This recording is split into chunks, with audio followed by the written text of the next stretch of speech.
Pēdējo gadu laikā Siguldā strauji audzis jaundzimušo skaits, un šajā gadā ir sasniegts jauns jaundzimušo novadnieku rekords.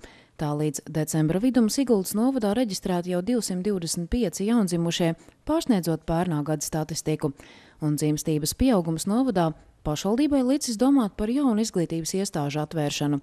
Tā noslēgumam tuvojas bērnu dārza Pasaciņa būvniecība, kurā bērni tiks uzņemti jau janvāra sākumā. Līdz šim visi celtniecības darbi ir noslēgušies, bet es nevaru teikt, ka pilnībā noslēgušies, jo ir dažādas lietiņas, kas vēl ir jāpiekrāso, jāpabeidz.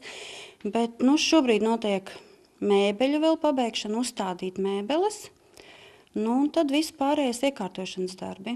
Jaunajā pirmskolas izglītības iestādē Pasaciņa bērni tiks uzņemti 2 licencētās mācību programmās – vispārējās pirmskolas izglītības programmā un speciālās pirmskolas izglītības programmā izglītojumiem ar garīgās veselības attīstības traucējumiem. Bērnu dārza atklāšana paredzēta 13. janvārī durvis verot 130 bērniem.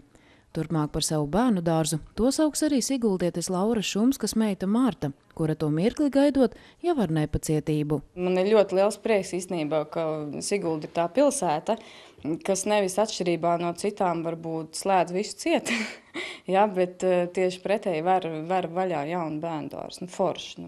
Kas bērniem lielākais prieks, kas varbūt ienākt jaunā skaistā bērnu dārzā. Mēs tagad pārnākam no cita bērnu dārza, man meitiņa nāks uz šejieni. Viņa jau visu laiku runā par to vienu, kā nāks un skaistā jaunām bērnu dārzā sāksies jaunās bērnu dārznieka gaitas.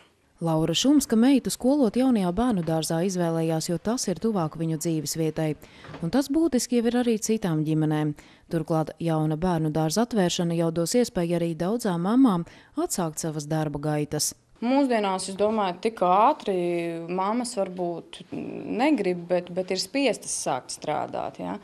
Līdz ar to ir ļoti svarīgi, ka tu zini, kad ir tev forša vieta, kur atstāt, un ir vieta, kur tu vari uzticēt savu bērniņu atstāt un mierīgi doties darba gaitās. Sigulda varbūt zināmā mērā ir unikāla ar to, ka mēs pēdējo 3 gadu laikā atklājam vēl vienu jaunu bērndārzu.